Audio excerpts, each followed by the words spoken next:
Kita sambung part 2 soalan 6 hingga 10. Soalan 6, Raja 2 menunjukkan struktur molekul X. Okey, lepas tu maklumat yang dibagi, atom X menerima elektron membentuk ion negatif. Yang manakah kumpulan bagi atom X dan sifatnya? Jadi bila dia menerima elektron, dia adalah bukan logam. Okey, bila bukan logam, dia berada pada kumpulan 15 hingga 17. Okey, bukan logam yang menerima elektron berada di kumpulan 15 hingga 17. Okey, jadi pilihan kita, okey, kalau tengok kumpulan pun kita sudah tahu, okey, daripada kumpulan ni kita cuma ada kumpulan 17 yang tepat. Kan? Okey. Jadi kita tengok dulu satu persatu. Okey, yang A dia adalah logam. Jadi apa-apa yang berkaitan dengan logam kita tak perlu pilih. Okey, dia salah lah. Okey, jadi A dengan C tu salah. Okey, B pula dia bukan logam juga tapi dia sudah mencapai duplet dan oktet. Jadi dia tidak akan menerima, menderma atau berkongsi. Jadi jawapan yang paling tepat adalah kumpulan 17, okey, dan bersifat halogen. Okey, soalan 7. Okey, Raja menunjukkan kamera bagi sistem perangkap had laju. Unsur X digunakan di dalam lampu denyar kilat pada kamera untuk sistem perangkap had laju. Apakah unsur X? Jadi ternampak pilihan-pilihannya. Okey, krypton, neon, helium, xenon. Jadi semua ini adalah kumpulan 18.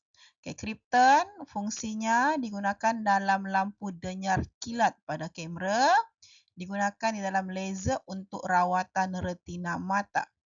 Okay, neon digunakan dalam lampu papan iklan, helium, belon kaji cuaca dan tangki oksigen penyelam, xenon, rumah api dan ubat bius. Jadi yang paling tepat jawapannya A, krypton.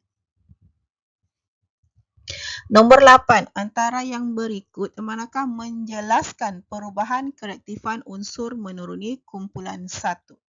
Jadi kumpulan 1 adalah kebolehannya untuk menderma elektron.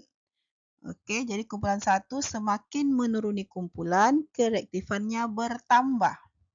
Okey, kereaktifan bertambah, jadi A itu salah.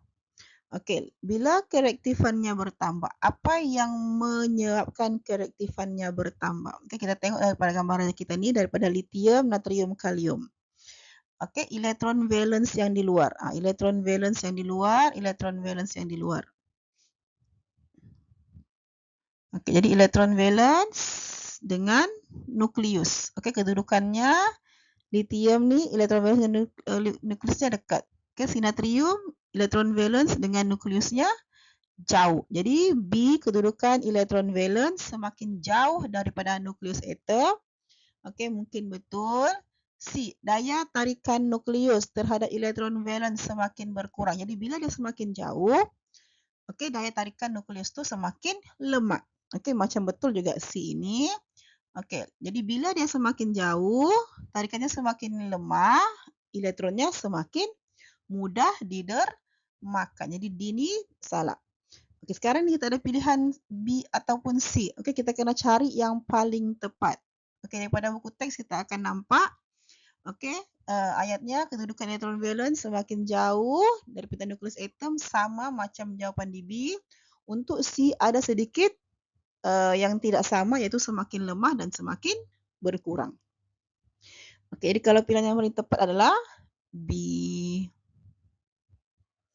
Okay, soalan 9, antara yang berikut, yang manakah sebatian yang boleh membentuk ikatan hidrogen? Jadi hidrogen ni, ikatan hidrogen kamu senang ingat handphone.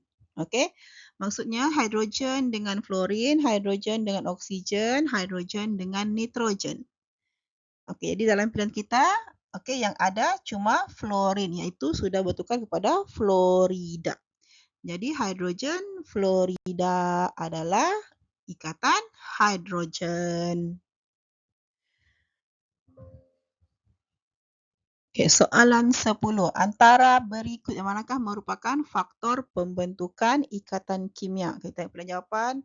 berproton, bilangan elektron, bilangan neutron, berkongsi elektron sahaja, elektron valence sahaja. Jadi kita tengok balik, ulang kaji balik. Okey, ikatan kimia ni dia boleh terbentuk, okey, dengan cara menderma, menerima ataupun berkongsi. Okey. Jadi diorang ini menderma, menerima atau berkongsi melibatkan elektron valence saja. Okey, dia derma elektron valence, dia menerima letak di petala valence, dia berkongsi elektron valence.